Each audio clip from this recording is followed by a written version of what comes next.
でも先にメロン食べた方が空青くなるかもしれないから先に食べましょうか。小針メロン何しようかな。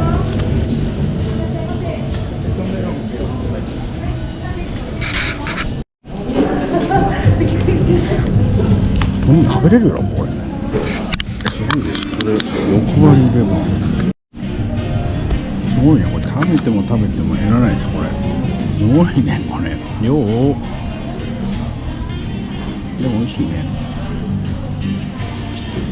やっぱ7月もやっぱ美味しいような気がしますねやっぱり。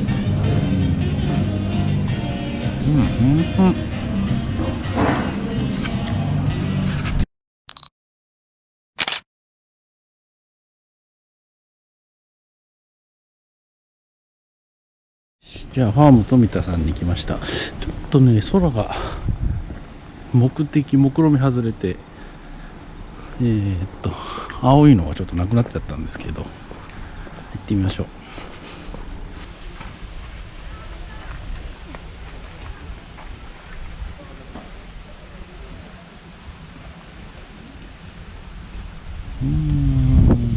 無理か。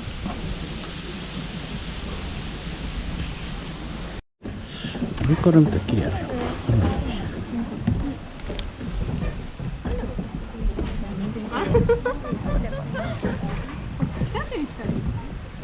すごい。上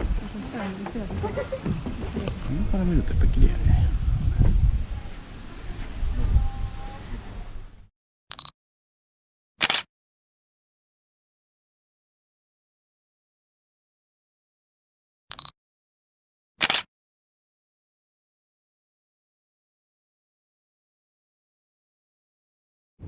よし行きましょう。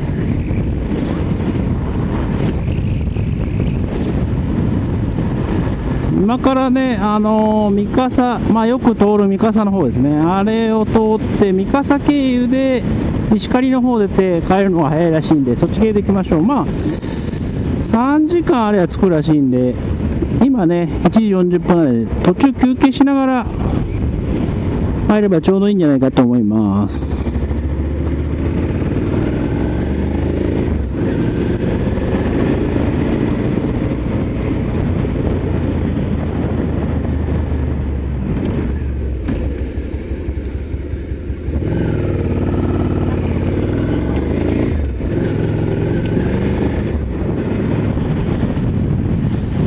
明日、明後日か。今日フェリー乗って、で、明日、舞鶴に着いて、で、夜間走行になるかもしれないですね。やっぱ台風次第で。そうしないとね、日曜日ね、昼間のんびり帰ってると多分足止めされる可能性があるんでね。結構時間との勝負になってきます、舞鶴から。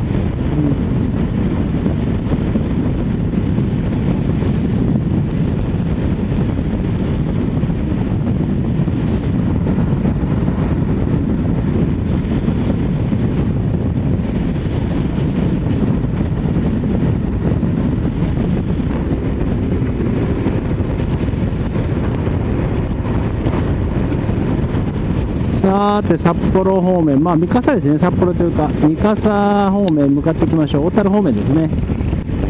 ただねこの路線が回送路でほとんど信号がないんで、かなりハイペースで進んでいけるんじゃないかと思います。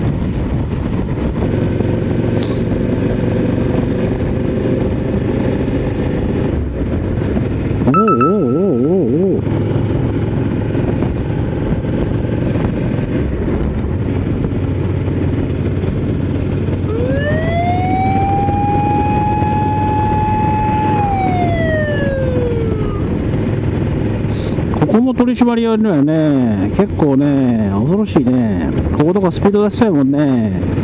特に反対側から来るときね。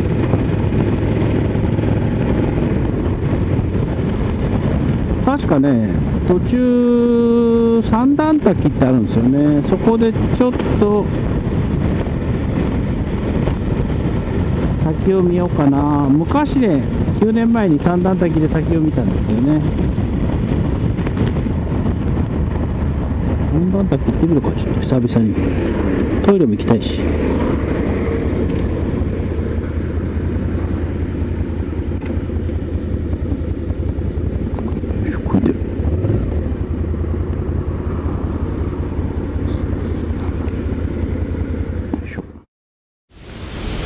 結構ね、昔なんかすごい滝の威力が強いなと思ったんですけど、まあ今もやっぱ強いですね。こうやって見ると3段階。滝がね、こう3段になってる。だから3段階。名前通り分かりやすいですよね。3段階。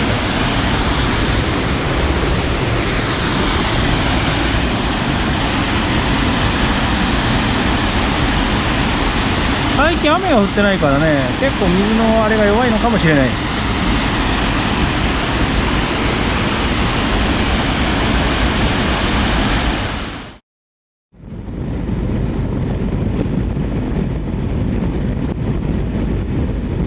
さくらんぼの直売所ですね。美味しそうであるけど、人販売しました。でも車はまだあったね。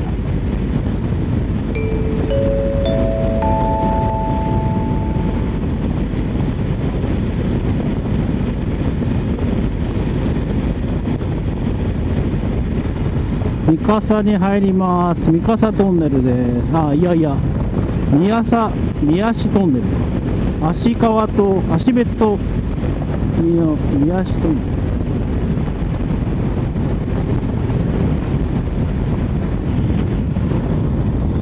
ル。三笠です。三笠19キロ。三笠ってね、確か1万人ぐらいしかいないんですよね。だから日本で数本の海に入るちっちゃい市です、人口が。一番がどこやったっけな、夕張とかやったかな。市ってね、3万人以上は多分絶対条件なんですね。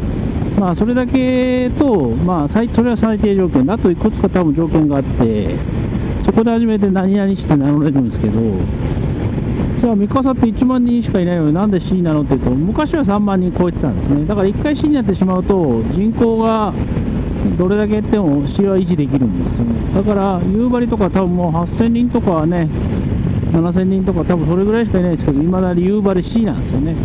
当時炭鉱でね、だいぶ栄えたんで、今でこそね、メロンとかそういう話になってるけど、もともとは炭鉱の町だからね、夕張も。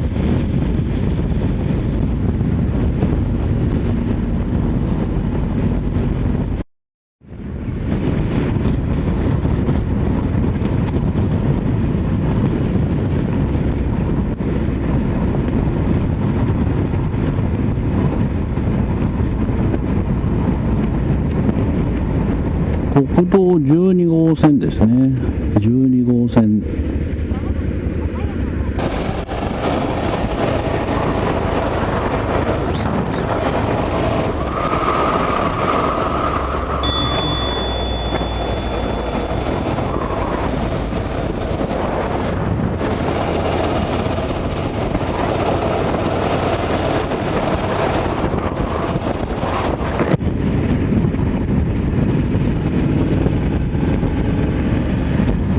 ちょっとまた雨がパラついてきましたね。あと77キロなんで、まあまあちょうどいい感じになると思います。今ね3時51分なんで、やっぱあと1時間半ぐらいかかると思いますね。77キロなんで、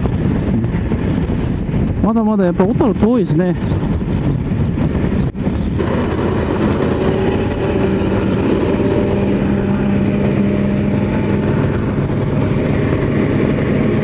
小樽入りました。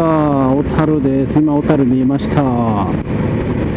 左から右に車線変更する直前に見えた。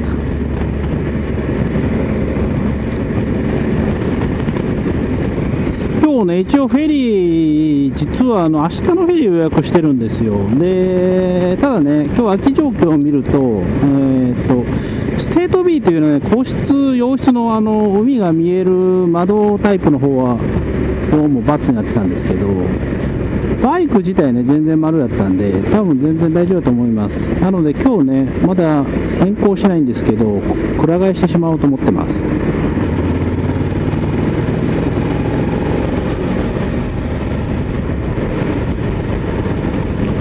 で明日舞鶴夜着くんで、多分そのまま自走しないと多分台風に巻き込まれるような気がします。あんまりね年取って夜間走行したくないんですけどね、ただ台風ね、このままずっと待ってるわけにもいかないんで、ちょっといろいろ予定もあるんでね、なので、意地でも帰らないといけないんで、本当はね、土曜日のフェリー乗って、日曜日夜着いて、月曜日ゆっくり帰ろうかなと思ってたんですけど、まあ、北海道の天気もね、もう今日から明日も崩れ気味で、まあまあ、そんなに長く滞在する意味はないと判断したんで、もう早く帰れるときに帰りましょう。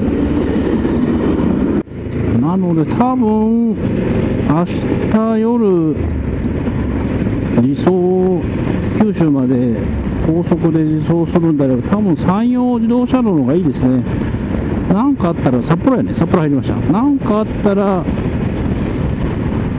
多分ネットカフェとかね、数時間仮眠するとかっていうのは、多分山陽自動車道だとできるんですけど、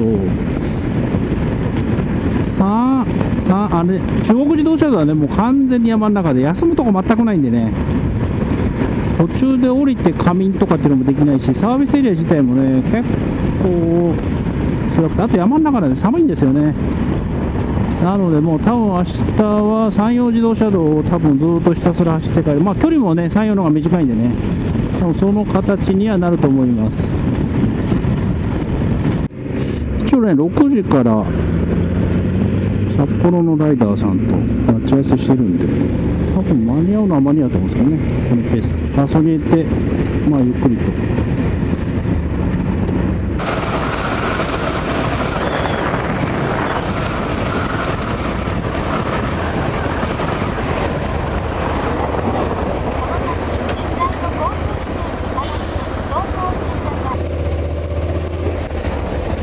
これ結構止めるの大変やね。しかし時間止めるか。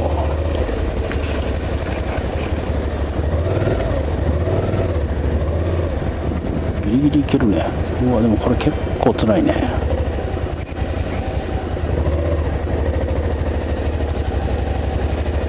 止めれんことはないが、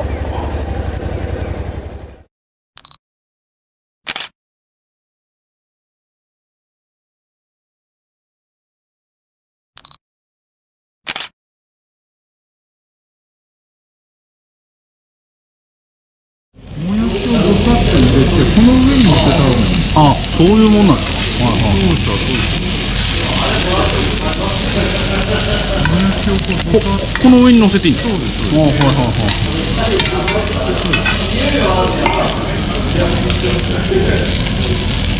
うわ、すごいね、これなんか、すごいすごい、これがジンギスカン。そうそ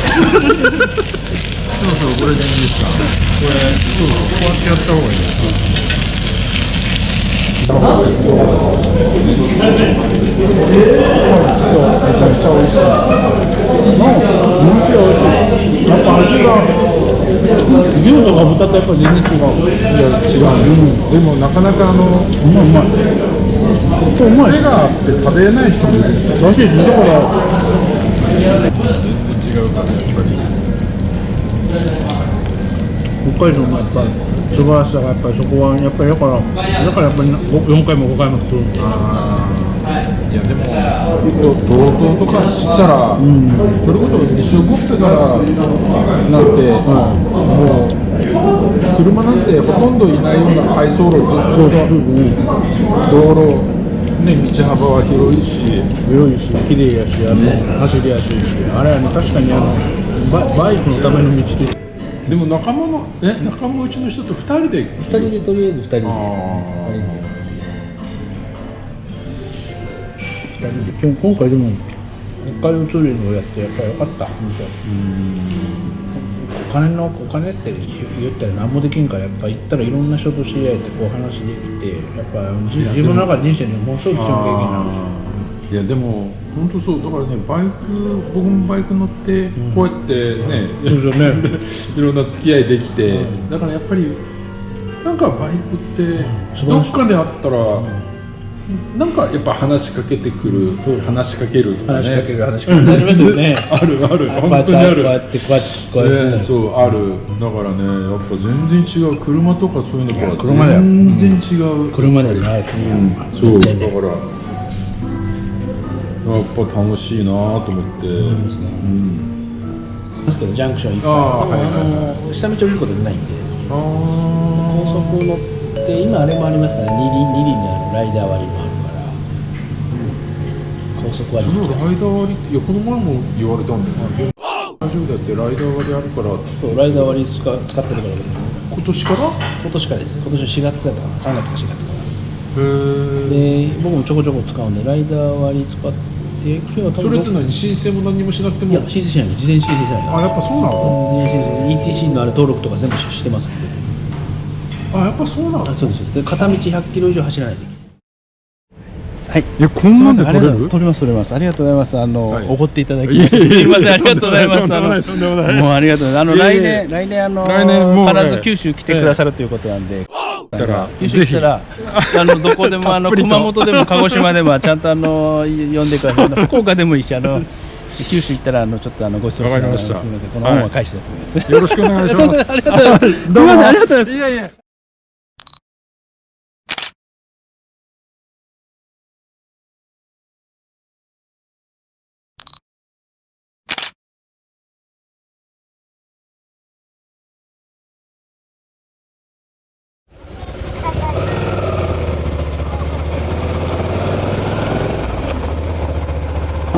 小樽の夜です。本当札幌のね、去年知り合ったライダーのさんとね、美味しいジンギスカンと、ホタテ食べることができてよかったです。で、本当ありがとうございます。ご質問までしていただいてね、本当大変恐縮です。九州来た時はね、必ず恩は返そうと思います。でも本当に美味しかったです。ありがとうございます。いい北海道の夜になりましたですね。でね、今から、新日本海フェリーの、舞鶴行きですね。今からフェリー乗って、で、帰ろうと思います。舞鶴ですね。で、明日ね、何回も言うけど、明後日台風が来るんで、明日多分ね、夜自走になると思うんですよね。なので、安全運転ね、安全運転で、対応したいと思ってます。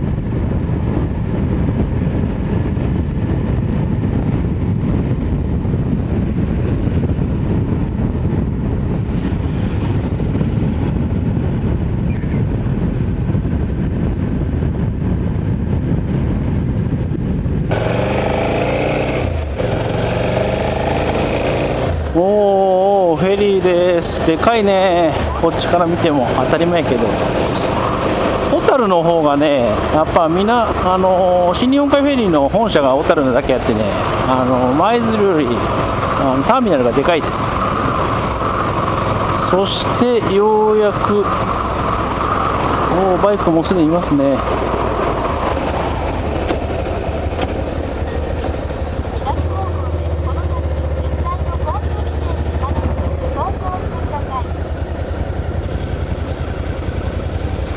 はい、すみません。じゃあ今日23時、11時の乗船です。あ、終わりました。はい。ここで手続きしてください。はい。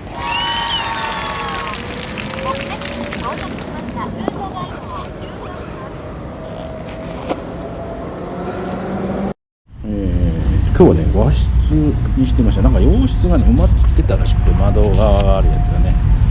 で、窓のない洋室、ツインがあるらしいんですけど、どうもそれは嫌なんで、ちょっと初めてね、和室にしてみました。和室の方がね、空いてそうな気がしますけど。でね、フェリーはもうすでに到着しているので、今もうね、多分舞鶴行きの準備を着々とやってると思います。で、今日はね、特に遅れてはないんで、23時に多分ちょうど乗り込み開始して、予定通りね、多分23時半だったかなに多分出港すると思います。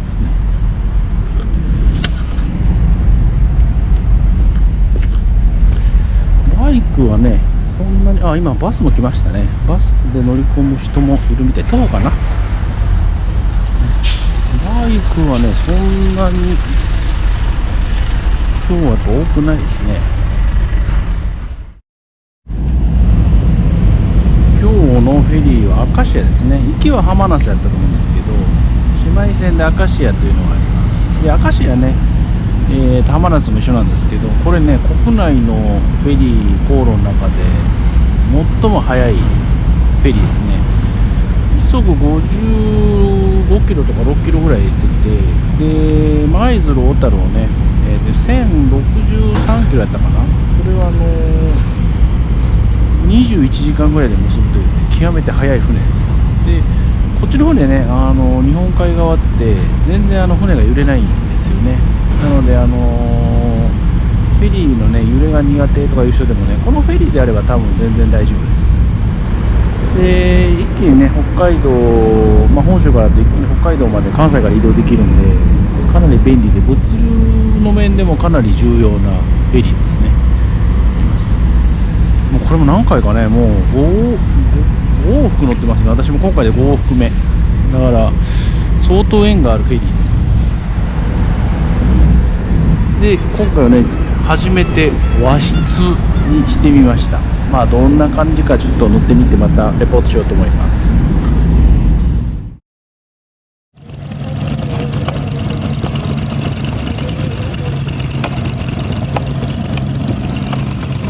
もうあとね30分早く入ればよかったのに。結構ね雨がひどいです。雨がなかなか進まないですね。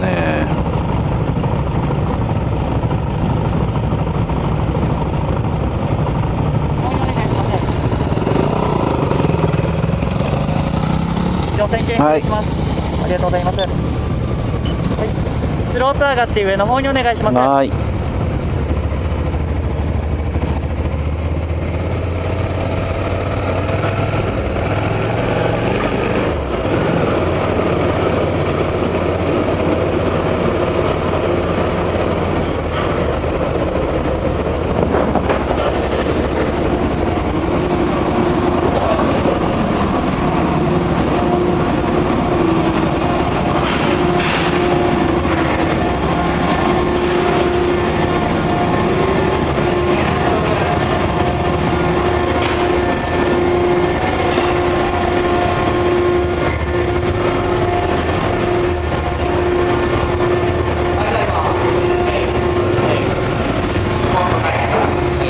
はい。左ハンドクローギャラリー。はい。よいしょ。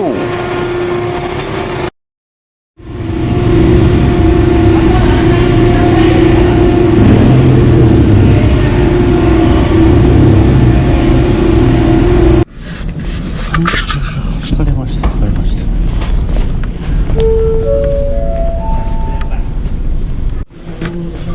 大型トラック、乗用車、オートバイ、園芸自転車にてご乗船のお客様へご案内申し上げます。初めての和室です。車両後半が出港いたしますと、規制により舞鶴港入港まで立ち入りが制限されます。貴重品、お薬など船室内にて必要なお荷物は和室です。出港までに必初和室。ず各乗部屋までお持ち上がりください。下船の際には入場点検の確認を船内下船口にて行います。お車にお忘れにならぬようお願いしま